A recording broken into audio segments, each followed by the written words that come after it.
brag about what Maryland has done all over this country. These are tough times for the environment. And the state of Maryland is giving the forefront to show that it's not only the right thing to do for our environment, it's also the right thing to do for our economy. And I thank you for your leadership. This is a partnership with the federal agencies, NOAA, Maryland Department of the Environment. We have a program here that is really important. This is really big news, people. What's being done here? Big news. We know how important the Chesapeake Bay is to our state, how important it is to our country. It's a national treasure. 3,900 people that live in the Chesapeake Bay and thrive, we hope, in the Chesapeake Bay. $1 trillion to our economy. This is the history of our state, and it's our future. And under our leadership in Maryland, we started the Chesapeake Bay Restoration effort. It was Maryland that started it. And then we brought in the other states, and the local government, and the private sector, and the federal government. And that partnership now is a national model.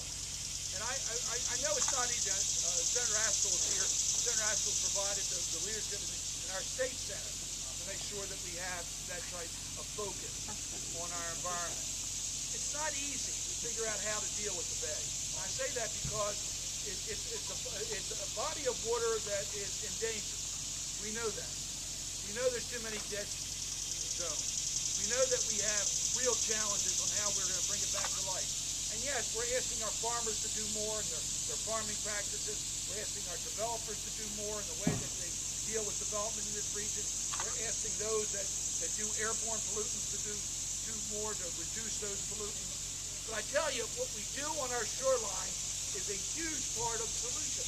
This is a big deal on reclaiming our shoreline.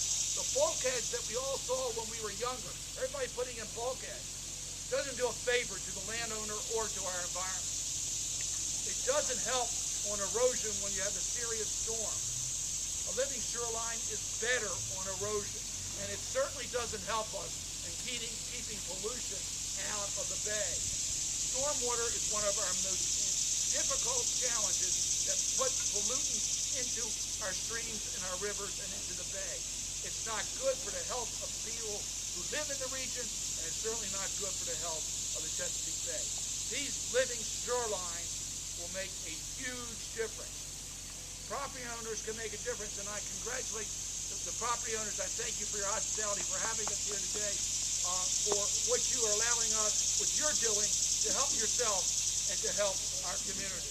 This program's been in existence for 7 years, $4 million, leveraging $7 million. Today we're announcing 12 grants in the state of Maryland, 4 in Virginia, and we have the full list, and let me just mention them because I think it's important.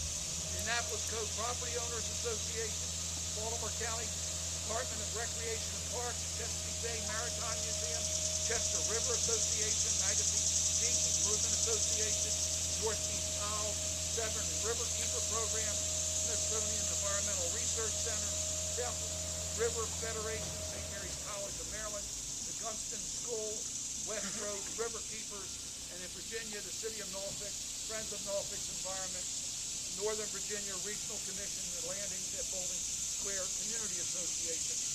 I've mentioned them all because it shows the variety. We got government, we got nonprofits, we got community associations, because we're all on the shore, and each of us can do something for a living shoreline. I want to specifically mention, if I might, the museum at St. Michael's, what you have done. I've been there, was there recently, and I tell you, it's inspirational to see young people come up and see how we reclaim wetlands and have living shorelines. That's the type of leadership that we need, that we have in our state, and that we need in our state. I'm proud of the federal partnership. My colleague in the Senate, Senator Barbara Mikulski, the member of Congress, John Sarbanes, has been a true leader on these issues. We are going to continue to make sure that we do the right thing at the national level, but we need your help. Today, you have done that. You give us great optimism about our future. Congratulations. This is a great day today.